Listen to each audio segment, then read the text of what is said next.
welcome back to FBA College Game Day. We're your hosts, Ryan and Tristan, and this week we're going to analyze the matchups for week 2. We'll have some special guests along the way, giving their takes and everything about it. So yeah, let's get this started. Here's the schedule for this week's matchup. So here we got our special guests, former FBA commissioners and sports courts. We got Paulo Gonzales. What's up? And James Boone. What's up, guys? Alright, to kick off, we got Duke versus UK. So James, what do you think about this matchup? Well, from the first week what I saw was a very unathletic, very unmotivated team from Duke. Really weak on the boards, did not feel like any energy was coming out of them. Paulo Gonzales, how many points did he have? He was, I don't know. like 19. Usually he's up there in like the 20s. You know, he seems like he's out of shape. Cannot play right now. Chuck over there, you know, he's looking like the only one who wants to win. And we have, there seems like there's a lot of personalities, too many leaders in that group. Someone has to take a back seat and, you know, support the team from behind. We got, what's there? I'll take you in the back. Jess Reyes.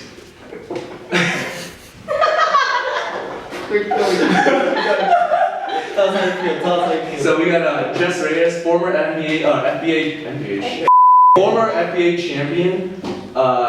6 points. How many boards? Like 4 boards. Underwhelming performance. She probably could have scored a little bit more. That could have brought her back to her glory days and scoring to double digits. But you know.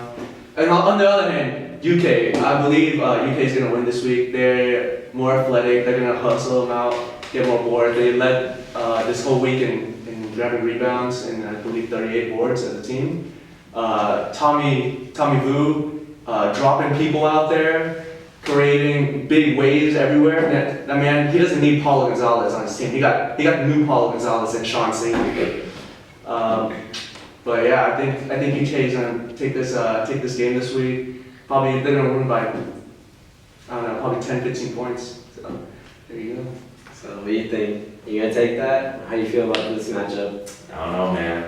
I don't know. Might have to get 50, you know what I mean? Just gonna have to do it. Too good for FBA. Too good for FBA. Alright, next up we got UF versus AEM. Paulo, what do you think about this? To be honest, UF is a solid team. They of course have the building block of Paul Quinn, and then he's just hard to guard. He's gonna get his buckets, you know what I mean? But also on the Ateneo side, can't sleep on Carlos. The man dropped 30 and 20, and it looked easy, made it look effortless. So, but Ateneo is missing another key piece in Ed Naran, and he has some basketball experience that he can't sleep on either. So, go either way. Alright, so we got Ateneo. So Paulo's former team, Eric. Parting ways from Paulo. He said he doesn't need him. He says, I just imported Ed Naran from the Philippines and we're gonna dominate this league together, alright? Just him and Eric and Ed together. But then Carlos comes in, I believe he's Puerto Rican monster, comes from TC, Timber Creek High School, we're the greatest out there, go Wolves. So 32 and 22, like you can't beat those numbers, like leading scorer of the week and leading rebounder, I believe. So he's no joke. I don't know that one guy who didn't show up on their team, I don't want to butcher his name at all, but hopefully he can come and provide some defense for the team. They're gonna need it against this UF team. Paul Wynn, superstar, all-star out there, came in for the first time last summer and just started dunking on everyone. He's my role model. I've been trying to dunk just like you. We got 3-point shooters spreading the floor everywhere. We got Eric, marksman extraordinaire out there, and we got also Jerry who missed that first week. We know he can pull up threes from anywhere on the court. So it's gonna be an interesting game. I got my money on UF though. All right, I got it now. Alright, next up we got Nova versus Iowa. It's gonna be a tough game for Iowa. They need to, show themselves, improve themselves after, a lackluster game for week 1. What's you guys' thoughts on, this matchup?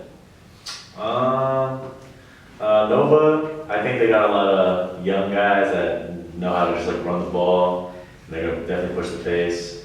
Iowa, I'm not so sure they can keep up. They're struggling on the defensive side, and with this team, it's going to be hard to just stop the fast break, especially with these quick guys. And they play good defense too, so I'd have to go with Nova. I agree. This one time, Villanova taking this game. Like Paulo said, Iowa did not show much enthusiasm on the defensive side.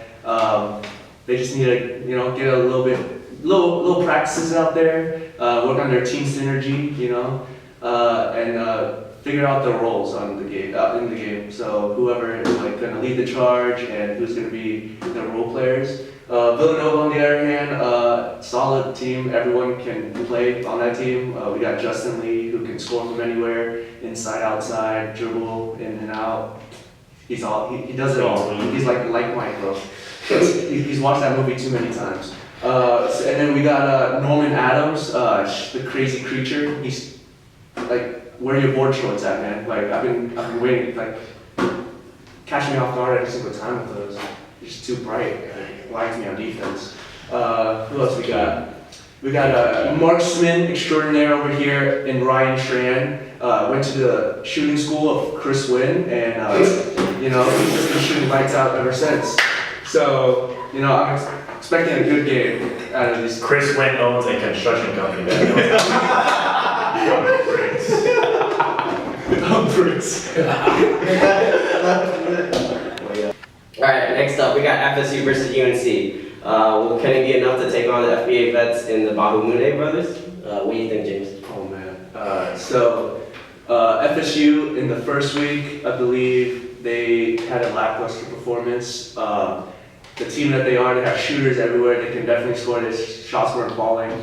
Jacob Mosier, Al Raul, Mike Baja, they can do it all. But they just gotta work on their team chemistry. Stony Brook squad ain't working out right now. You guys gotta go hit the gym, and you just gotta work on your team chemistry. You gotta get your MVP out there and Alan Navalga, defensive player right there, and make him if he shoots a three and makes it, you guys basically win the game.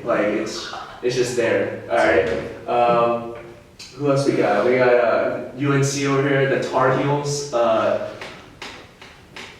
don't know, man. They just something wrong with the team. Too many egos. They bashing into each other. we got Kenny trying to lead the pack over here. Chris Kill needs to play like he's in the MAC court because that man was dropping 30 points out there. We need Matt Garcia to step up. He only had 8 points in the first game. I mean, he did roll his ankle. He's injured. Well, he's injured. It doesn't matter as long as just put the ball into the hole. It's just as simple as that. And then get hurt. Yeah, and then get hurt. Just wait till after the game. But I have FSU winning this game due to the fact that Garcia might be out. So. What are your thoughts? I agree with Jane in terms of FSU. They had a lackluster performance. First week they came out in a shotgun start. But I don't know. Maybe they'll up it up this coming week. But Al definitely has to step up as their main scorer. Take some more protein before the game and you'll be fine. Not enough creatine, not enough whey, not enough, red meat from Lucky's. But yeah, they got a lot of talent on that team, but it just somehow gotta find a way to gel together. I've seen Jonathan Gonzalez on Snapchat. He be saucing people up at Winter Park Recreation Center. So I need some of that out there. I want you to drop someone, all right? Yeah, but I also had UNC coming out of this game. Yeah. All right, finally we got University of Michigan versus UCF. How do you think James Bowman is going to stand up with this? Honestly, I think James' team's garbage.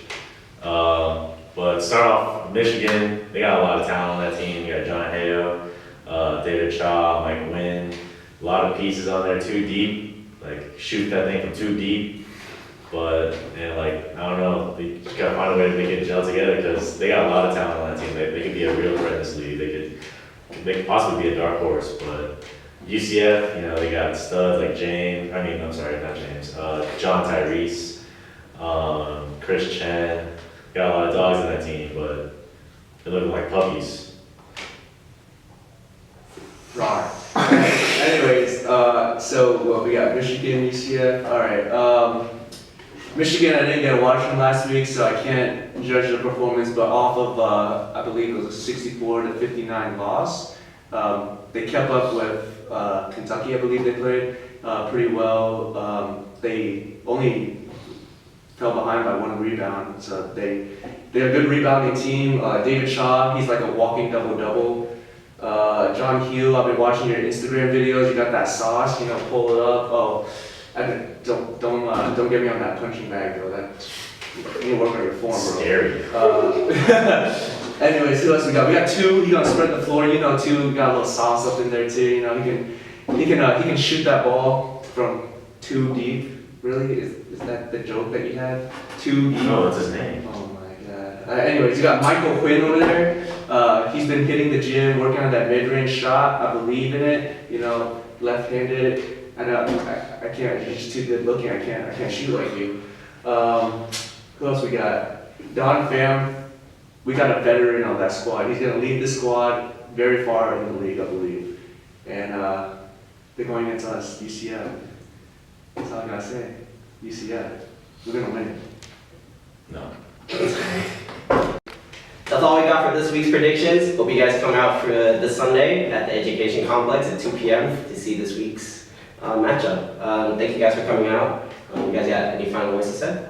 I hate James Bowe. Yeah, do trash.